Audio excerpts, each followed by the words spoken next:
एक महल के खंडहर होने, उस खंडहर के भीतर एक खंडहर जिंदगी के लगातार जूझते रहने और खत्म हो जाने की अजीब सी कहानी है यहाँ।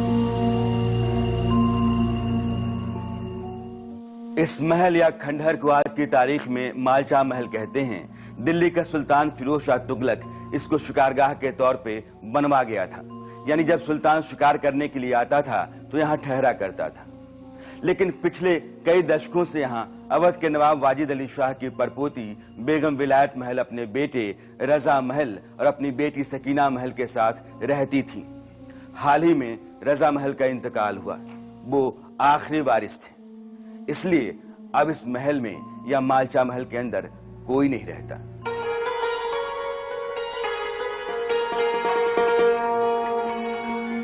न कोई दरवाजा, न कोई खिड़की, न रोशनदान, न किसी के आने जाने का कोई नामो निशान।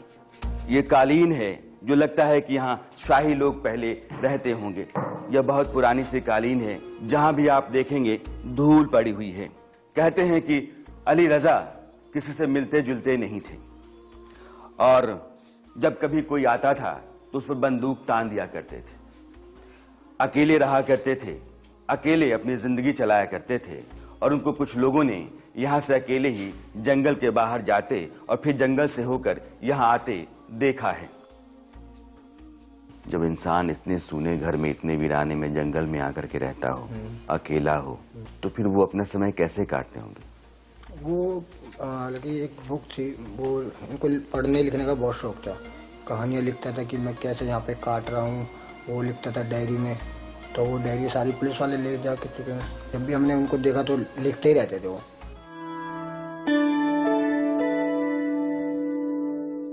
जब आप इस महल के अंदर आते हैं तो यहाँ आपको दो खंभे नजर आते हैं। एक खंभे के ऊपर एक तस्वीर है, बेगम विलायत महल की है कुत्ते के साथ, और दूसरे खंभे के ऊपर एक पेंटिंग है और मुझे लगता है कि यह पेंटिंग भी बेगम विलायत महल की ही है। यहाँ जब थोड़ा आगे आप बढ़ते हैं तो एक अलमीरा है, ये लकड़ी का है और मुझे लगता है कि इसको किसी ने इसी कपड़े के धागे से बंद कर रखा है। और आप खोलते हैं तो पुराने बहुत सारी किताबें हैं और कुछ चिट्ठियां भी लगती हैं। अब ये किताब जो है द अनसीन प्रिंसेस विलायत महल औध, ये विलायत महल के ऊपर लिखी हुई किताब है और इसका जो कवर है यह वही पेंटिंग है जो पेंटिंग यहाँ खंभे के ऊपर लगी हुई है। यानी पब्लिशर ने अपने कवर पेज के लिए जो पेंटिंग बनवाई, उस पेंटिंग की एक कॉपी विलायत महल को दी होगी, जिसे मढ़वा करके उन्होंने यहाँ खंभे के ऊपर डाल दिया है। यह किताब लिखी है राजकुमारी सकीना महल ने, यानी कि बेटी ने माँ के नाम की किताब लिखी है। इसी खंडहर में सकीना महल रहती थी बेटी। अपनी माँ विलायत महल पर उन्होंने ये पूरी किताब लिखी है और कहीं कहीं उनकी अपनी लिखावट भी है कुछ पन्नों के ऊपर। यह किताब के अंदर जो तस्वीरें हैं वो बताती हैं कि विलायत महल अपने आप को अवध के नवाब खानदान से ही जोड़कर बताती रही हैं। यह पन्ना जहाँ लिखा हुआ है रूलर्स ऑफ अवध, प्रिंसेस विलायत महल, ये तस्वीर भी बेगम विलायत महल ने यहीं खिंचवाई थी, क्योंकि आप देखेंगे कि यह जो ग्रिल है, ग्रिल के बगल में सीढ़ियों से होकर ऊपर जाने का रास्ता है, यह सब कुछ यहीं का है। कालीन डालकर, गमले डाल करके ये अंदाजा पैदा करने की कोशिश की गई कि यह महिला शाही हैं, खानदानी हैं। विलायत महल, सकीना महल और उनके बेटे अली रजा महल, जिनका इंतकाल हाल ही में हुआ, जिनके इंतकाल के बाद पहली बार कोई टेलीविजन चैनल इस महल के भीतर दाखिल हो सका है, उन तीनों की कहानी है ये। यह जो महल है मालचा महल, यह बेगम विलायत महल को जब गृह मंत्रालय ने दिया तो यह पोजीशन लेटर मान लीजिए गृह मंत्रालय की तरफ से आया हुआ था और वो इसी फाइल में रखा हुआ है, द बेगम ऑफ अवध शहजादी विलायत महल। यानी उन्होंने अपने नाम का लेटर हेड भी बनवा रखा था और इस पर वो चिट्ठियां लिखा करती थीं। ये जो लेटर हेड्स हैं शहजादी विलायत महल के नाम पर, इन पर जो कुछ भी लिखा गया है, मैं आपको समझाने की कोशिश करूं तो अवध नवाब खानदान का इतिहास इस पर दर्ज है। 1757, 1781, 1857, 1911 तक का जिक्र है, 1983 तक का जिक्र है। धीरे धीरे कैसे यह खानदान गुमनामी में जाता रहा, बदहाली और फटेहाली का शिकार होता रहा, उसी का दर्द उन्होंने यहाँ लिखा है।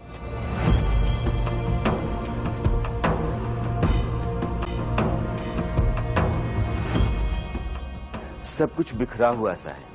यहाँ जितनी भी चीजें आप देखते हैं ये सारी सड़ी गली सी हैं, जैसे कोई आदमी अपनी जिंदगी सहेजने की लगातार कोशिश करता हो और जिंदगी ज्यादा बिखरती जाती सी हो। कुछ भी यहाँ दुरुस्त नहीं दिखेगा आपको, न खाने का बर्तन, न खाने की चीजें।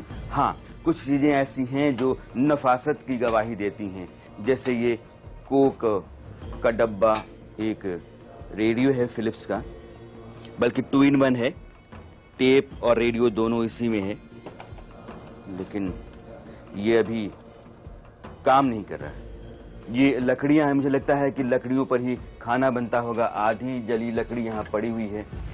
चूंकि गैस सिलेंडर है नहीं और वो किसी से मिलते जुलते थे नहीं, इसलिए लकड़ियों पर ही खाना बनाते होंगे। ये नेस्ले मिल्क मेड के डब्बे पड़े हुए हैं। ये बड़ा सा तपेला है, इसके भीतर कुछ बनाया तो गया होगा, लेकिन क्या था ये इसको समझना बड़ा मुश्किल है। कीड़े हैं और बाकी जो है सो आपके सामने है। खाना पीना बाहर से लेके आते थे वो।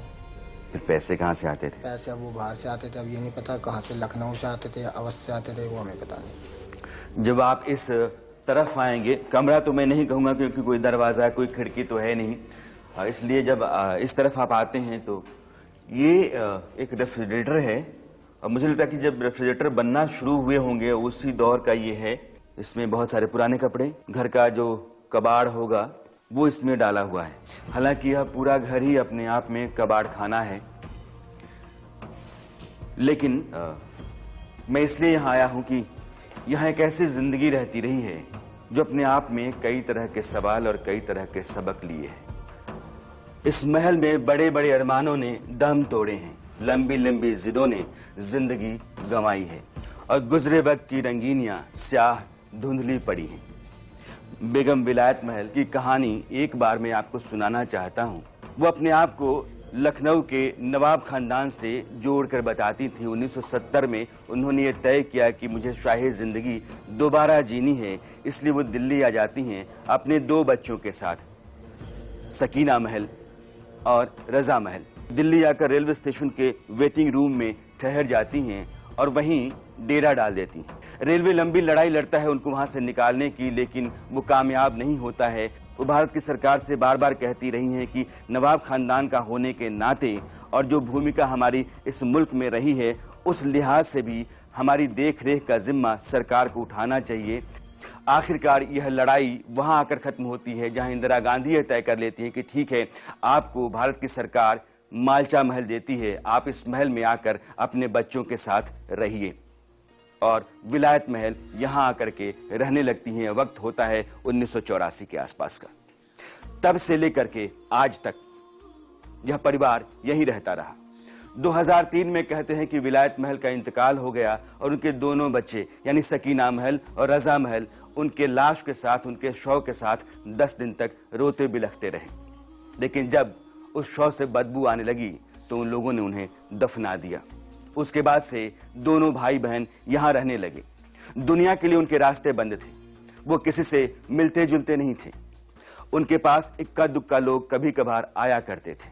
दोनों भाई बहन यहीं रहा करते थे। जब तक शिकारी कुत्ते थे तब तक वे रखवाली किया करते थे, लेकिन उनके मर जाने के बाद रजा महल अपनी हिफाजत खुद करते थे। कभी कभार लोगों ने उनको इस जंगल से होकर के बाहर जाते हुए और कुछ सामान लेकर आते हुए देखा जरूर, लेकिन ना तो उनकी खुशी, ना उनका दर्द, ना उनके जिंदगी के अंधेरे, ना उनकी जिंदगी के उजाले जो शायद बहुत कम थे, किसी ने देखे, जाने, समझे।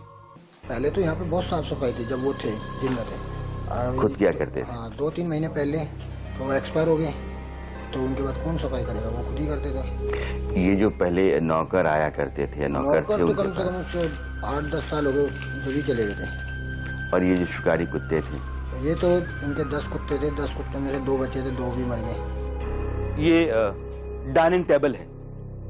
इस टेबल के चारों तरफ केन की कुर्सियां हैं, बेंत की प्लेट्स हैं, और इधर एक टेबल पड़ा हुआ है, बल्कि 2 टेबल जो पुराने से है जोड़े गए, उनके ऊपर एक दरी है, और फिर यहाँ ग्लास है, प्लेट है, कप है, जार है, मर्तबान है, बाउल है, चम्मच है, फोक है, यानी कि एक भरी पूरी रसोई की जितनी भी जरूरी चीजें होती हैं वो यहाँ हैं, और जिस तरीके की हैं वो बताती हैं कि उनकी पसंद कैसी रही होगी, अच्छी, नफीस। ये कागज का टुकड़ा है, देखिए, और ये वेस्टर्न यूनियन की तरफ से आया हुआ है, यहाँ पड़ा हुआ था। वेस्टर्न यूनियन के जरिए इनके पास पैसे आए हैं 2615 रुपए, अली रजा महल के नाम से पैसे आए हुए हैं, और मालचा महल, मालचा रोड, चाणक्यपुरी, नई दिल्ली, 2615 रुपए। ये रुपए आए हैं इंग्लैंड से, और मुझे लगता है कि ये कागज वेस्टर्न यूनियन का ही है, और यह भी पैसा भेजा गया है 2468 रुपए इंग्लैंड से किसी साहब ने भेजे हैं, और रिसीविंग भी है यहाँ अली रजा महल की 2468 रुपए, 2615 रुपए। ये वेस्टर्न यूनियन के जरिए यानी ब्रिटेन से ये पैसे अली रजा के नाम भेजे गए हैं, जिसे उन्होंने यहाँ रिसीव किया है। कोई आदमी है इंग्लैंड में जो अली रजा को पैसे भेजा करता था ताकि वो अपना गुजर बसर कर सकें। इस तरह के कुछ और लोग भी हो सकते हैं जो उन्हें पैसे भेजते हो, लेकिन वो लोग कौन हैं, उनसे उनका क्या रिश्ता नाता है, यह साफ नहीं है। मैंने यहाँ खुद लखनऊ में देखा, जहाँ वसीके का दफ्तर है, तमाम उनके खानदानी आते थे वसीका वसूलने के लिए। एक ज़माने में जब मुझको बहुत जोश था ये सब चीज़ों को जानने का, तो आप समझिए मैंने वहाँ जा के देखा कि 18 रुपया उनको वसीका मिलता है, और 70 रुपए खर्च करके वो आई हैं रुदौली से या वो सफ़ीपुर से आ रही। उन्हीं के लोग सब कहते थे, हम उनके खानदानियों वसीके रकम जमा थी अंग्रेज़ों के ज़माने, वो लेने आते। तो हम लोगों ने कहा इतना पैसा खर्च करके आप 18, कहने लगे वो पैसा चाहे जितना खर्च हो वो हमारी शान की बात है, और ये इस बात को जाहिर करती है कि हम उस खानदान से हैं। हाइनेस नवाब विद बेस्ट विशेष ambassador of the republic of Iraq. Iraq के राजदूत का ये कार्ड है, और इस कार्ड को उन्होंने भेजा है। पीछे भी उन्होंने शायद अपना पता लिखा है बगदाद का, और टेलीफोन नंबर भी उन्होंने डाल रखा है। अली रजा महल की मां बेगम विलायत महल अपने आप को लखनऊ के नवाब वाजिद अली शाह के खानदान की बताती थी। वाजिद अली शाह को उनकी रंगीन मिजाजी के लिए जाना जाता है, अय्याशियों के लिए जाना जाता है, लेकिन वो संगीत और नृत्य के बड़े प्रेमी थे, कथक के शौकीन थे, और आज की तारीख में जो ठुमरी गाई जाती है वो ठुमरी उन्हीं की पैदाइश है।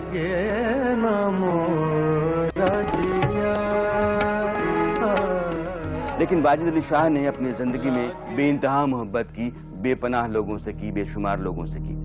जिस किसी पर उनका दिल आ गया उसको उन्होंने बेगम बना लिया।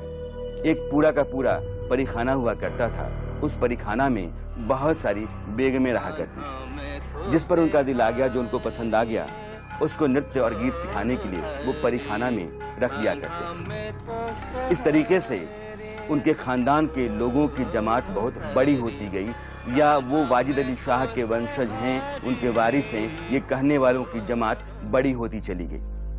बाद में जब गदर 1857 का गदर हो गया और वाजिद अली शाह को हटा दिया अंग्रेजों ने, देश निकाला दे दिया, और उनके वारिस से परेशान होने लगे, तो उन्होंने कहा कि 60 साल की उम्र के बाद, यानी वाजिद अली शाह जब 60 साल के हो गए थे, उसके बाद से वो बच्चा पैदा करने की हालत में नहीं थे। इसलिए उनकी उम्र जब 60 साल हो गई, उसके बाद से अगर कोई भी बच्चा पैदा हुआ होगा तो वो वाजिद अली शाह का वंशज नहीं होगा। बहुत से उनके परिवार के ऐसे लोग हैं जो गुमनाम जिंदगी जी रहे थे, और ये भी उन्हीं में के कोई शख्स थे जिनको कोई नहीं जानता था, और गुमनाम जिंदगी उन्हीं ने जी, और उसके बाद जिस तरह से उनकी मौत हो गई, दुख की बात है। आपके टीवी स्क्रीन पर ये जो हैं, इनका नाम सनवर अली शाह है। ये मैसूर के राजा टीपू सुल्तान के वंशज हैं, रिक्शा चलाते हैं। ये सुल्ताना बेगम है। सनवर और दिलावर इनके भाई थे। कोलकाता में टीपू सुल्तान की जो शाही मस्जिद है उसी के पास रहते हैं। दोनों भाई परिवार का गुजारा करने के लिए रिक्शा चलाते हैं। ये उड़ीसा के टिगरिया रियासत के पूर्व राजा ब्रह्मराज महापात्रा हैं। कभी 25 लग्जरी कारें हुआ करती थी, नौकरों की बड़ी जमात हुआ करती थी, लेकिन बाद में हालत ऐसी हो गई कि लोग आसपास के जो थे वही इनका राशन पानी जुटाते थे, दिया करते थे।